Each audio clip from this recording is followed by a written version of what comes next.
Video பிடிச்சிருந்துச்சுன்னா like பண்ணுங்க, share பண்ணுங்க, சப்ஸ்கிரைப் பண்ணுங்க, மறக்காம பெல் பட்டன் கிளிக் பண்ணுங்க. Hi, welcome to maths with AKA. இன்னைக்கு நம்ம பார்க்க போகிற சாப்டர் பார்த்தோன்னா relations and functions, exercise number 1.3, question number 1. என்னென்ன கொடுத்துருக்காங்கன்னு நம்ம ஃபர்ஸ்ட் அனலைஸ் பண்ணிக்கலாம். Let f is equal to x, y. x, y belongs to n. n is natural numbers. So இதில் வந்து நம்ம ஸ்டார்ட் பண்ணும்போது ஜீரோலேருந்து ஸ்டார்ட் பண்ணக்கூடாது. And y is equal to 2x. இதுதான் நம்ம வந்து அவங்க ரேஞ்சுக்கு கொடுத்துருக்குற கண்டிஷன். And be a relation on n. Find the domain. என்னென்ன கேட்குறாங்க? டொமைன், கோடொமைன் அண்ட் ரேஞ்ச் எல்லாமே கேட்குறாங்க. And is this relation a function அதையும் கேட்குறாங்க. ஓகேங்களா? ஸோ கொடுத்துருக்கிறது எல்லாத்தையும் நம்ம ஃபஸ்ட்டு எழுதிக்கலாம். எஃப் என்ன கொடுத்துருக்காங்களோ அதை அப்படியே காப்பி பண்ணுறோம். எக்ஸ் வந்து நம்ம இப்போ தனியாக எழுதுகிறோம். என்ன எழுதுகிறோன்னா எக்ஸ் வந்து அவங்க என்ன கொடுத்துருக்காங்க? It belongs to natural numbers. So 1ல் ஸ்டார்ட் பண்ணி முடிவே இல்லை, இட்ஸ் இன்ஃபைனைட். அதனால நம்ம டாட் வச்சு க்ளோஸ் பண்ணிக்கிறோம். இப்போ வந்து ஒய் எழுதுறதுக்கு அவங்க ஒரு கண்டிஷன் கொடுத்துருக்காங்க. என்ன கொடுத்துருக்காங்கன்னா, நீங்கள் ஒய் எழுதும் போது அதை எக்ஸை 2ஆல் மல்டிப்ளை பண்ணி எழுதணும்னு சொல்லியிருக்காங்க. ஸோ அப்போ 2x அதுதான் வந்து ஒய்யோட ஃபார்ம். ஸோ அப்போ அப்படி என்ன எழுதும் போது இப்போது எக்ஸ் வந்து 1 அப்படின்னா ஒய் என்னவா இருக்கும்? 1 2 சார் என்னது? 2. ஸோ அதுதான் நெக்ஸ்ட் அந்த ஒய் ஃபார்முக்கான இது இருக்கும். ஓகேங்களா? அப்போ 2னும் போது 2 2 சார் 4, 3னும் போது 3 × 2, 4 4 × 2, 5 5 × 2. ஓகேங்களா? இப்போ வந்து ரிலேஷன் அவங்க என்னென்னு கொடுத்துருக்காங்க? f should be like x, y இல்லையா? ஸோ எக்ஸ் வந்து 1ஆக இருக்கும் போது y என்னது? 1 × 2 என்னது? 2 இல்லையா? அதே மாதிரி எக்ஸ் 2ஆக இருக்கும் போது 2 2 சார் 4, எக்ஸ் 3ஆக இருக்கும் போது 3 3 சார் 6, 4ஆக இருக்கும் போது 4 2 சார் 8, 5 இருக்கும் போது 5 2 சார் 10. இப்போ வந்து டொமைன் வந்து ஸ்டார்டிங் நம்பர் வந்து 1லேருந்து அப்படியே கண்டினியூ ஆகிட்டே இருக்கிறோம், இன்ஃபைனைட்ன்றதுனால டாட் வச்சுருக்கேன். அப்புறம் கோடொமைனும் ஒய்யும் பிலாங்ஸ் டு நேச்சுரல் நம்பர் சொன்னதுனால நான் 1லேருந்து ஸ்டார்ட் பண்ணி எழுதியிருக்கேன். இப்போ வந்து ரேஞ்ச் எப்படி எழுதணும்னு பார்த்தீங்கன்னா, range is nothing but set of all images அப்படின்னா என்னன்னு பார்த்தீங்கன்னா, டொமைனில் இருந்து கோடொமைனுக்கு நீங்கள் வந்து ஒரு மார்க் பண்ணுவீங்க இல்லையா? லைக் இந்த ரிலேஷனை வச்சு மார்க் பண்ணுறீங்க இல்லையா? இப்போ 1ஓட ரிலேஷன் 1 யார் கூட போய் லாக் ஆகணும்? 2 கூட தான் லாக் ஆகணும். 2 வந்து 4 கூட தான். அதே மாதிரி 3 வந்து 6 கூட தான் லாக் ஆகிருக்கணும். 4 வந்து 8 கூட லாக் ஆகிருக்கணும். ஸோ இந்த மாதிரி லாக் பண்ணுறோம் இல்லையா? இதுதான் இமேஜஸ். சரிங்களா? இந்த இமேஜை ஒரு செட்டில் போட்டு நீங்கள் எழுதுனீங்கன்னா அதுதான் ரேஞ்ச். ஓகேங்களா? ஸோ இது என்னது? டொமைன் யார் கூட போய் லாக் ஆகுதோ அதுதான் இமேஜ். அந்த இமேஜெல்லாம் நீங்கள் ஒரு செட்டில் போட்டு எழுதிங்கன்னா அதுதான் ரேஞ்ச். ஓகேங்களா? ஸோ இப்போ வந்து moving on to the second sum. So second சம்மை பொறுத்தளவில் என்ன கொடுத்துருக்காங்கன்னு பாருங்கள். Let X is equal to 3, 4, 6, 8ன்னு கொடுத்துருக்காங்க. Determine whether the relation R which is equal to x, f of x belongs to x அதுவும் கொடுத்துட்டாங்க. x belongs to xனே கொடுத்துருக்காங்க. அப்போது எக்ஸுக்கு பதிலாக நீங்கள் வந்து என்ன எக்ஸில் நம்பர்ஸ் கொடுத்துருக்காங்களோ அதை தான் யூட்டிலைஸ் பண்ணணும்னு அர்த்தம். அதில் எதில் யூட்டிலைஸ் பண்ணணும்னா f of x is equal to x² + 1 இதுதான் அவங்க கொடுத்துருக்க கண்டிஷன். ஓகேங்களா? இப்போ நான் என்ன பண்ண போகிறேன்னா, ஃபஸ்ட்டு நான் எக்ஸ் என்னன்னு எழுதிக்கிறேன் கொடுத்துருக்கிறது. அப்புறம் ஆர் வந்து ரிலேஷன், என்ன ரிலேஷன் அவங்க கண்டிஷனாக கொடுத்துருக்காங்களோ அதையும் காப்பி பண்ணிக்கிறேன். இப்போ பாருங்கள் எஃப் ஆஃப் எக்ஸ்னால் என்ன அர்த்தம்? அவங்க என்ன கண்டிஷன் கொடுத்துருக்காங்க? x² + 1. எக்ஸுக்கு பதிலாக இப்போ நான் இங்கே இருக்க நம்பர்ஸை ஒன்றா போட போகிறேன். இப்போ எக்ஸுக்கு பதிலாக நான் 3 போட போகிறேன். அப்போ எக்ஸு எங்கே இருக்குமோ அந்த இடத்துல நான் 3 போடணும். புரியுதுங்களா? ஏன்னா இங்கே எஃப் ஆஃப் எக்ஸ்ன்னு இருக்கும்போது எப்படி வருது? அது x² + 1ன்னு வருது. அப்போ எஃப் ஆஃப் 3ன்னு வரும்போது 3² + 1 which is equal to 3² என்னது? 9, 3 3 sir 9 + 1 which is equal to 10. 4² என்னும் போது 4 4 sir 16 + 1 which is equal to 17. 6² is equal to 36, 6 6 sir 36 + 1 37. 8² என்னும் போது 8 8 சார் 64. அப்போ 64 + 1 65. ஓகேங்களா? இப்போ வந்து ரிலேஷன் எழுதுங்க. ரிலேஷன் அவங்க என்ன கொடுத்துருக்காங்க? X, F of X. X 3ஆக இருக்கும் போது எஃப் ஆஃப் எக்ஸ் வந்து 10. ஸோ 3, 10. அதே மாதிரி 4, 17, 6, 37, 8, 65. இப்போ வந்து நான் இங்கே வந்து லாக் பண்ணுறேன். ஸோ 3, 10, 4, 17, 6, 37, 8, 65. இதில் ரேஞ்ச் என்னது? இங்கே யார் கூட தான் லாக் ஆகிருக்காங்களோ செட் ஆஃப் இமேஜஸ் அதுதான் ரேஞ்ச். அப்போது ரேஞ்ச் என்னது? 10, 17, 37, 65 அதுதான் ரேஞ்ச். 1, 2 ரேஞ்சில் வருமா? வராது. ஏன்னா அது லாக் ஆகலை. ஓகேங்களா? எது எதுலாம் லாக் ஆகியிருக்கோ அதுதான் ரேஞ்சுன்னு சொல்லுவாங்க. Set of all images. ஓகேங்களா? கோடொமைனில் வர்றது தான் இமேஜஸ்ன்னு சொல்லுவாங்க. ஸோ நெக்ஸ்ட் வந்து கொஷின் நம்பர் 3. கொஷின் நம்பர் 3 பாருங்க. given the function f of x is equal to x square minus 5x plus 6 அப்படின்னு கொடுத்துருக்காங்க. இப்போ நம்மளை என்ன கண்டுபிடிக்க சொல்கிறாங்கன்னா f is equal to minus 1, f is equal to 2a, f equal to 2, f is equal to x minus 1 இதெல்லாம் தான் கண்டுபிடிக்க சொல்கிறாங்க. இப்போ நமக்கு ஃபஸ்ட்டு என்ன கொடுத்துருக்காங்களோ அதை நம்ம எழுதிக்கலாம். x is equal to x square minus 5x plus 6. இப்போது எக்ஸுக்கு பதிலாக நான் என்னென்ன கொடுத்துருக்காங்களோ, அதாவது எஃப் ஆஃப் எக்ஸுன்ற இடத்துல எக்ஸுக்கு பதிலாக என்னென்ன நம்பர்ஸ் கொடுத்துருக்காங்களோ அதை யூட்டிலைஸ் பண்ண போகிறேன். எஃப் ஆஃப் எக்ஸ்ன்னு வரும்போது இங்கே என்ன வருது? X square minus 5x plus 6ன்னு வருது. அதே மாதிரி இங்கே இருக்கிற நம்பர்ஸை நான் வந்து இந்த எக்ஸுக்கு பதிலாக எழுதிடுவேன். ஓகேங்களா? ஸ்கொயர் போடணும் அப்படி போடக்கூடாதுன்னு சொன்னீங்கன்னா அது தப்பாயிரும். ஸ்கொயருக்கும் அதுக்கும் சம்மந்தம் இல்லை. எக்ஸுக்கு பதிலாக தான் நீங்கள் எழுதணும். ஸ்கொயரை வந்து கண்டிப்பாக வரணும். இப்போ பாருங்கள் எஃப் ஆஃப் மைனஸ் 1. ஸோ எக்ஸுக்கு பதிலாக நான் -1 எழுதுகிறேன். So -1 the whole square minus 5 into -1 plus 6. -1 square பண்ணால் 1 தான் கிடைக்கும். 5 இங்கேயும் நெகட்டிவ் இங்கேயும் negative. So negative into negative positive ஆகிடும். Plus 5 plus 6 which is equal to 12. அதே மாதிரி எஃப் இன்ட்டு 2a என்னும் போது 2a ஸ்கொயர். 2a ஸ்கொயர் பண்ணுறது ரொம்ப ஈஸி. இப்போ பார்த்தீங்கன்னா 2a டைம்ஸ் 2a. ஓகேங்களா? அப்போது 2 2s ஆர் என்னது 4. a இன்ட்டு a என்னது a ஸ்கொயர். அப்போது 4a ஸ்கொயர் அப்படின்னு கிடைக்கும்.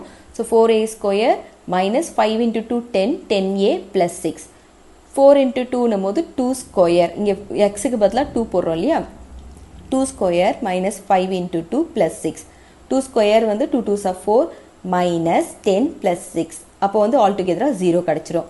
இப்போ பார்த்தீங்கன்னா எக்ஸ் மைனஸ் 1 2 வேல்யூ இருக்குது. அப்போ 2 வேல்யூ நம்ம போடணுமா அப்படின்னா ஆமாம், கண்டிப்பாக போடணும். எக்ஸுக்கு பதிலாக உள்ள எத்தனை வேல்யூ கொடுத்துருந்தாலும் அதை அப்படியே சப்ஸ்டியூட் பண்ணணும். அப்போது இந்த எக்ஸுக்கு பதிலாக இங்கே வந்து எக்ஸ் மைனஸ் 1 போடணும். The whole square minus 5 x minus 1 plus 6. இது பார்த்தீங்க அப்படின்னா இது எப்படி இருக்குது? a minus b the whole square மாதிரியே இருக்கு இல்லையா? So a square minus 2ab plus b square. 2ab 2 ஏன்ற இடத்துல எக்ஸ் இருக்கிறதுனால ஏ, அதான் எக்ஸ். பின்ற இடத்துல என்ன இருக்குங்க? 1 இருக்குது. அப்போ 2 times 2 into A into B. அப்போ 2 இன்ட்டு எக்ஸ் இன்ட்டு 1. அப்போ 2xன்னு வந்துடும். சரிங்களா? So minus 5x 5 into X minus 5x minus 5 into 1 plus 5 plus 6. இப்போ பார்த்தீங்கன்னா 2 எக்ஸ் டேர்ம் இருக்குது. அதை ஒரே எக்ஸ் டேர்மாக மாற்றிக்கிறேன். 2 நெகட்டிவ்ன்றதுனால ஆட் பண்ணிக்கலாம். அப்போ X square minus 7x plus 12ன்னு வரும். சரிங்களா? இப்போ வந்து moving on to the fourth sum. இது பார்த்தீங்கன்னா கிராஃபிக்கல் ரெப்ரசன்டேஷன். இப்போ இவங்க என்ன கேட்குறாங்கன்னா a graph representing the function of f of x is given in the figure and it is clear that f of 9 is equal to 2. So f of 9 அவங்க 2ன்னு already கொடுத்துட்டாங்க. சரிங்களா? இப்போ அவங்க நம்மளை என்ன கண்டுபிடிக்க சொல்கிறாங்க அப்படின்னா, அதாவது f of 9 அப்படின்னா the image of 9 with respect to f. நல்லா பார்த்துக்கோங்க. the image of 9 with respect to f அதுதான் 2. சரிங்களா? இவங்க இங்கே எல்லாம் என்ன கேட்குறாங்கன்னா இதோட இமேஜஸ்லாம் கேட்குறாங்க. அதே மாதிரி f of 0. இப்போ 0வில் கரெக்டாக நீங்கள் உங்கள் பென்சில் பாயிண்ட்டை வச்சுக்கோங்க. 0வில் வச்சுட்டு அப்படியே ஜஸ்ட் நீங்கள் அதை மூவ் பண்ணிங்கன்னா போதும். இது ஸ்ட்ரைட்டாக மூவ் பண்ணுங்கள். இது எங்கே மூவ் ஆகி நிற்கிதுன்னு பாருங்கள். 9ல் நிற்கிது. அப்போது f of 0வோட வேல்யூ வந்து 9. அதே மாதிரி f of 7னா 7ல் வச்சுட்டு மூவ் பண்ணுங்கள். மூவ் பண்ணிங்கன்னா அது உங்களுக்கு ஆட்டோமேட்டிக்காக 6ல் வந்து நிற்கும். அப்போ f of 7 வந்து 6. ஓகேங்களா? நீங்கள் மூவ் பண்ணி பாருங்கள். f of 2 பார்த்தீங்கன்னா f of 2ல் வச்சுட்டு நீங்கள் அப்படியே மூவ் பண்ணிங்க அப்படின்னா it is also end up only with 6. So f of 2 வந்து 6. f of 10க்கு பாருங்கள். f of 10ல் பார்த்தீங்கன்னா மூவ் பண்ணவே வேணாம். அது அடுத்ததே 6ல் தான். அப்போ f of 10 வந்து கண்டிப்பாக 0வாக தான் இருக்கும். இப்போ இதில் பாருங்கள், for what value of x f of x is equal to 1. So f of x எந்த வேல்யூவில் 1ன்னு வரும் அப்படின்னு கேட்குறாங்க. ஸோ இப்போ வந்து நமக்கு வந்து f of xோட வேல்யூ வந்து 1ன்னு வரணும் அப்படின்னு சொல்லும்போது கரெக்டாக நம்ம இங்கே பார்த்துக்கோங்க. இந்த 1ல் ஹரிசாண்டலாக லைன் ட்ரா பண்ணுங்கள். ஓகேங்களா? ஸோ ஏன்னா எனக்கு 1க்கு வந்து வேல்யூ வேணும் அப்படின்றதுனால நம்ம ஹரிசாண்டலாக நீங்கள் எந்த ஸ்லாட்டில் வேணாலும் பண்ணிக்கலாம். இங்கேருந்து 1லேயும் இப்படியும் பண்ணிக்கோங்களே. இல்லை இப்போ வந்து நான் வந்து 1லேருந்து நான் பார்த்துக்கிறேன் அப்படின்னா கூட எனக்கு வந்து இங்கே என்ன கேட்டிருக்காங்க? f of x is equal to 1ன்னு கொடுத்துருக்காங்க இல்லையா? So f of x equal to 1 அப்படின்னா எக்ஸோட இமேஜ் தான் 1ல் வரணும். அப்போ இமேஜ்னும் போது நம்ம என்ன பண்ணலான்னா இங்கேருந்து ட்ரா பண்ணணும். இமேஜ் அப்போ இது எங்கே வந்து பாயிண்டில் முடியும்னு பார்த்தீங்கன்னா 9ல் வந்து கரெக்டாக முடியும். சாரி 9.5ல் வந்து முடியும். இங்கே பாருங்கள் 9.5ல் வந்து முடியும். சரிங்களா? இந்த சைடில் வர்றதுலாம் இமேஜ். ஓகேங்களா? ஸோ எஃப் ஆஃப் எக்ஸ், அதாவது எக்ஸோட x in terms of f. ஓகேங்களா? ஸோ இந்த image of x in terms of f. ஓகேங்களா? With respect to f. So இங்கே வந்து பார்த்தீங்க அப்படின்னா 9.5ல் வந்து முடியும். So 9.5 domain. இப்போ டொமைன் அப்படிலாம் என்னன்னு பார்க்கலாம். கீழே இருக்கிறது எல்லாமே அப்படியே டொமைன், அதை அப்படியே எழுதிடுங்க. 0 1 2 3 4 5 6 7 8 9 10 அது எல்லாமே டொமைன் சொல்லிட்டு எழுதிடுங்க. நெக்ஸ்ட் வந்து ரேஞ்ச்னா நான் என்ன சொல்லியிருக்கேன் ஆல்ரெடி, செட் ஆஃப் இமேஜஸ். எதெல்லாம் லாக் ஆயிருக்கோ அதுதான். ஸோ எதெல்லாம் லாக் ஆயிருக்குன்னு பாருங்க. எந்தெந்த நம்பர்ஸ் வரைக்கும் லாக் ஆயிருக்குன்னு பார்த்தோம்னா 9 வரைக்கும் தான் லாக் ஆயிருக்கு. ஓகேங்களா? ஸோ 9 வரைக்கும் லாக் ஆயிருக்கிறதுனால நம்ம 9 வரைக்கும் தான் எழுத முடியும். அதே மாதிரி உங்களுக்கு இந்த நேராக இருக்கு இல்லையா, இதுதான் இமேஜ். ஸோ இது எது வரைக்கும் லாக் ஆயிருக்கு, 9 வரைக்கும் லாக் ஆயிருக்கு, அதை தான் நம்ம எழுத முடியும். நெக்ஸ்ட் பார்த்தீங்கன்னா the image of 6 under f is image of 6ன்னு கேட்டிருக்காங்க. 6ஓட இமேஜ் என்ன அப்படின்னு தான் கேட்டிருக்காங்க. ஸோ 6ஓட இமேஜ் என்னன்னு கேட்கும்போது நமக்கு 6லேருந்து இப்போ ஸ்ட்ரெயிட்டாக நம்ம ஒரு லைன் போட்டு பார்க்கலாம். அது வந்து கரெக்டாக நமக்கு எங்கே முடியும் பார்த்தோம்னா 5ல் வந்து முடியுது. ஸோ 6ஓட இமேஜ் அண்டர் எஃப் இஸ் 5ன்னு சொல்லிட்டு முடிச்சிருக்கோம். ஓகேங்களா? இப்போ கொஷின் நம்பர் 5க்கு போகலாம். Let f of x is equal to 2x + 5 f of x is not equal to 0 அப்படின்னு கொடுத்துருக்காங்க. நம்ம என்ன கண்டுபிடிக்க சொல்கிறாங்கன்னா f is equal to x + 2 minus f of 2 divided by x. இது எப்படி கண்டுபிடிக்கலாம்னா தனித்தனியாக கண்டுபிடிக்கலாம். முதல்ல எஃப் ஆஃப் எக்ஸ் என்ன கொடுத்துருக்காங்கன்றதை எழுதிக்கலாம். F of x is equal to 2x + 5. இப்போது எஃப் ஆஃப் எக்ஸ் அப்படின்னும் போது 2x + 5 நமக்கு கொடுத்துட்டாங்க. இங்கே பார்த்தீங்கன்னா நியூமரேட்டரில் 2 எஃப் இருக்குது. சரிங்களா? எக்ஸ் + 2 ஒன்று இருக்குது, எஃப் ஆஃப் 2 இருக்குது. நம்ம பார்த்தீங்கன்னா இப்போ செகண்ட் சம்முக்கு போயிடலாம். செகண்ட் சம்மில் தனித்தனியாக நம்ம கண்டுபிடிச்சோம் பார்த்தீங்களா? இதில் பார்த்தீங்களா? இப்போ வந்து செகண்ட் சம்மில் எப்படி கண்டுபிடிச்சோம், தனித்தனி வேல்யூவா. இப்போ எஃப்க்கு பதிலாக x - 1ன்னு போட்டிருக்காங்க. இங்கே எக்ஸுக்கு பதிலாக அதை சப்ஸ்டியூட் பண்ணோம். அதே ஃபார்முலாவை தான் நம்ம இங்கே ஃபாலோ பண்ண போகிறோம் 5th சம்மில். சரிங்களா? இப்போ என்ன பண்ண போகிறோம்னா எஃப் ஆஃப் எக்ஸ் வந்து நமக்கு 2x + 5 கொடுத்துட்டாங்க. இங்கே எக்ஸ் இருக்கும்போது இந்த சைடில் ரைட் ஹேண்ட் சைடில் உங்களுக்கு எங்கெல்லாம் எக்ஸ் வருதோ, எங்கே எக்ஸ் இருக்கிறதுனால ரைட் ஹேண்ட் சைட்லேயும் அதே எக்ஸ் வருது. இப்போது லெஃப்ட் ஹேண்ட் சைடில் உங்களுக்கு இங்கே என்ன இருக்குது பாருங்கள், எஃப் ஆஃப் எக்ஸ் + 2ன்னு இருக்கு இல்லையா. அப்போ ரைட் ஹேண்ட் சைடில் வரும்போது எங்கெல்லாம் எக்ஸ் வந்துச்சோ அதுக்கு பதிலாக இப்போ எக்ஸ் + 2 வரணும். இப்போ 2க்கு பக்கத்தில் மட்டும்தான் எக்ஸ் வருது. அப்போ அது பக்கத்தில் தான் எக்ஸ் + 2 வரணும். அப்போ 2x + 2 + 5. சரிங்களா? இதை இப்போ மல்டிப்ளை பண்ணுங்கள். 2 × x 2x + 2 2s are 4 + 5 அப்படியே போட்டுருங்க. இப்போது 2x + 4 + 5 என்னது 9 வந்துடும். அதே மாதிரி எஃப் ஆஃப் 2க்கு எக்ஸ் எங்கே இருக்கோ அங்கெல்லாம் இப்போ 2 போடணும். அப்போ 2 × 2 + 5. 2 2s are என்னது 4 + 5 which is equal to 9. இதை நான் இப்போ டேரெக்டாக நியூமரேட்டரில் சப்ஸ்டியூட் பண்ணுறேன்.